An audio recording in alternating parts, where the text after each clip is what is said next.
Welcome to today's explainer. Let's just jump right in with a little thought experiment. I want you to imagine for a second that the cosmic horrors birthed from the mind of H.P. Lovecraft, well, what if they weren't just fiction? What if that mind-bending, existential dread that completely defines the Cthulhu mythos actually had a real basis in our reality? Today, we're going to explore the absolutely terrifying premise of one specific malign deity stepping right off the page and into our world. Now, Lovecraft actually created this entity after waking up from one of the most horrifyingly realistic nightmares of his entire life. But I want to challenge you to consider something worse. What would happen if that nightmare wasn't just a figment of a disturbed imagination?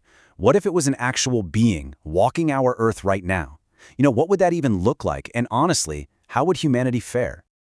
The entity we're talking about is, of course, Nyarlathotep, known throughout the mythos as the Crawling Chaos. And what's really fascinating here is the Egyptian origin of the name itself. The suffix hotep actually translates to be at peace.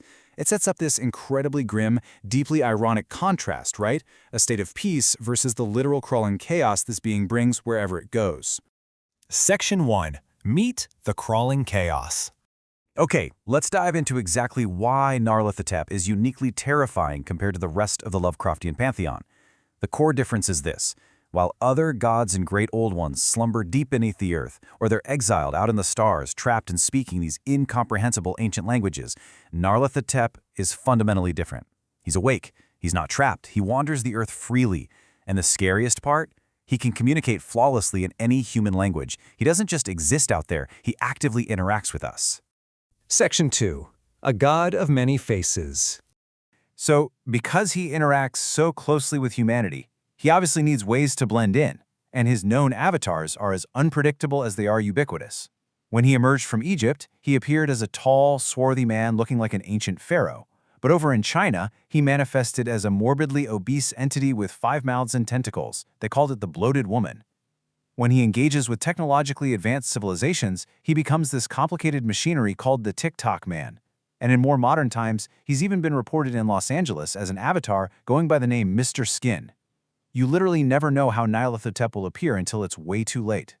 He's also exceptionally gifted at forcing devotion. The source material describes how Egyptian peasants, the fellahan, would just drop to their knees and bow to him without even knowing why. He effortlessly forces worship.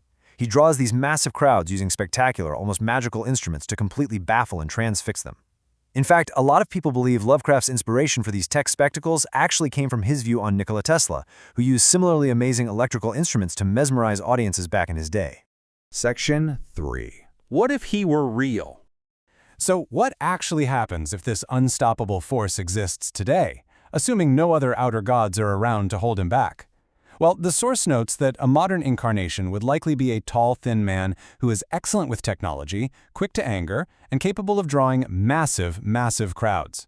The source draws a fascinating hypothetical parallel here, comparing this profile to modern tech figures, like Elon Musk, for example, simply to illustrate how seamlessly an entity with these exact traits could blend into our modern tech-obsessed society to gather influence.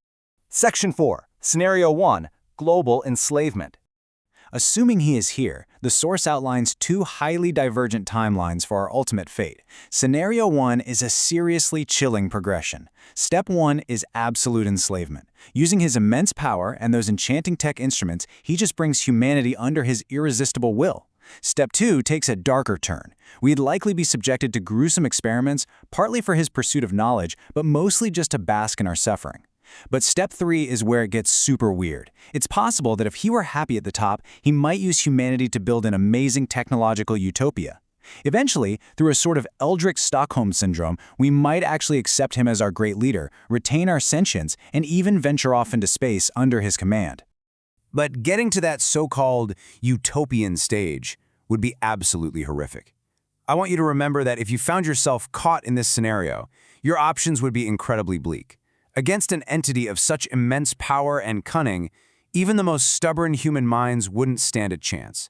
Once reports confirmed he was enslaving the Earth, most attempts to escape his irresistible will would end in just 2 ways: trying to hide away in perpetual terror, or tragically taking one's own life to avoid becoming a mindless slave.